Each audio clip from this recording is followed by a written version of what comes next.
ஆண்டவரும் அருமை ரட்சகருமாகிய ஆண்டவராகிய இயேசுவின் நாமத்தில் இந்த நாளில் கூட உங்களை பார்ப்பது ரொம்ப சந்தோஷம்.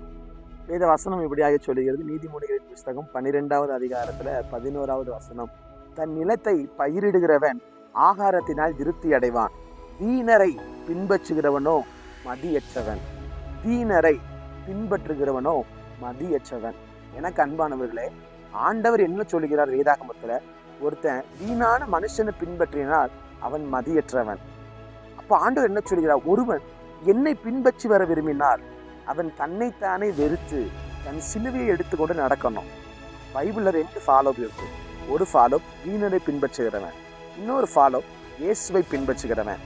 நீ வீணரை பின்பற்றுகிறவன் என்ன பிரதர் அப்படின்னு கேட்டீங்கன்னா, இந்த நாளில் இருக்கிற அநேக கிறிஸ்தவ வாலிபர்கள், கிறிஸ்தவ வாலிப சகோதரிகள், எங்க அம்மா அம்மா எங்க அப்பா அம்மா நீங்க நிறைய பேர் என்ன பண்றாங்க? ஒரு சில அரசியல் கட்சிகள் வாதிகளை பின்பற்றுகிறார்கள். ஒரு சில நடிகர்கள், விஜய், அஜித், அப்படிப்பட்ட முன்னிலைமையில இருக்கிற மனுஷர்களை பின்பற்றுகிறார்கள். இப்படிப்பட்டவர்களுக்கு ஆண்டவர் என்ன சொல்றார்? மதியற்றவன், அதாவது பைத்தியக்காரன், மூளை இல்லாதவன் என்று சொல்லுகிறார். ஒருவேளை நாம் ஆவிக்குரிய பைத்தியக்காரிகளாய், ஆவிக்குரிய பைத்தியவான்களாய் இருக்க வேண்டுமே தவிர நாம் எந்த அரசியல்வாதிகளும் பின்பற்றக்கூடாது, எந்த சினிமாவில் நடிக்கிற நடிகைகளையோ பின்பற்றக்கூடாது. விசேஷமாய் இன்றைக்கு நிறைய கிறிஸ்தவர்கள் ஊழியர்களை பின்பற்றி கொண்டிருக்கிறோம். ஊழியர்களை பின்பற்றுவதில் நம்மளுக்கு எந்த பிரயோஜனமும் இல்லை. சத்தத்தை ஊழியர்கள் கேட்டுக்கொண்டிருந்தால் உங்களுக்கு கர்த்தர் சொல்லுகிறார், ஊழியர்களை பின்பற்றக்கூடாது.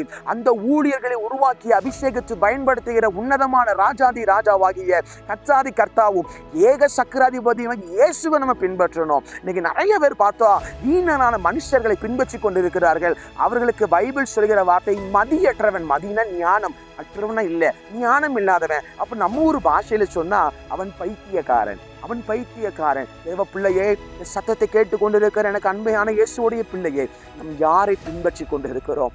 யாரை ஃபாலோ பண்ணுகிறோம்? நாம் ஒரே ஒரு பிரதரை ஃபாலோ பண்ணணும். அதுதான் ஆண்டவராகிய இயேசு கிறிஸ்து. ஆண்டவரை ஃபாலோ பண்ண என்ன பிரதர் பண்ணணும்? ஒருவன் என்னை பின்பற்ற விரும்பினார், ஃபர்ஸ்ட் ஆஃப் ஆல் தன்னைத்தான் வெறுக்கணும், 2வது தன் சிலுவையை எடுக்கணும், 3வது அவனை பின்பற்ற கடவன். இயேசுவை பின்பற்றும் பொழுது இந்த உலகத்தில் நமக்கு உபத்திரவங்கள் இருக்கும். ஏன்னா வசனம் சொல்கிறது, பரலோகத்திற்கு போகிற வழி இடுக்கமும் வழி நெருக்கமுமானது. நரகத்துக்கு போகிற வழியில் பார்த்தா பாவமே இருக்கா, ஜாலியா போகலாம். ஆனால் நரகத்திற்குள் அந்த வழி நம்மளை தள்ளிடும். நீங்க யோசித்து பாருங்க, நீ யாரை பின்பற்றுகிறார்? யாரை உனக்கு மாதிரியா வைத்திருக்கிறார்? யாரை உனக்கு எக்ஸாம்பிளா வைத்திருக்கிறார்? அரசியல் கட்சிகளையா, ஊழியக்காரனையா, அல்லது நடிகைகளையா? யோசித்து பார்க்க நாம் கடமைப்பட்டிருக்கிறோம். நாம் ஜெபிப்போம். நல்ல பிதாவே, ஒருவன் என்னை பின்பற்றி வர விரும்பினால் அவன் தன்னைத்தானே வெறுத்து சிலுவை எடுத்துக்கொண்டு நடக்க கடவுள் சொன்னீங்க.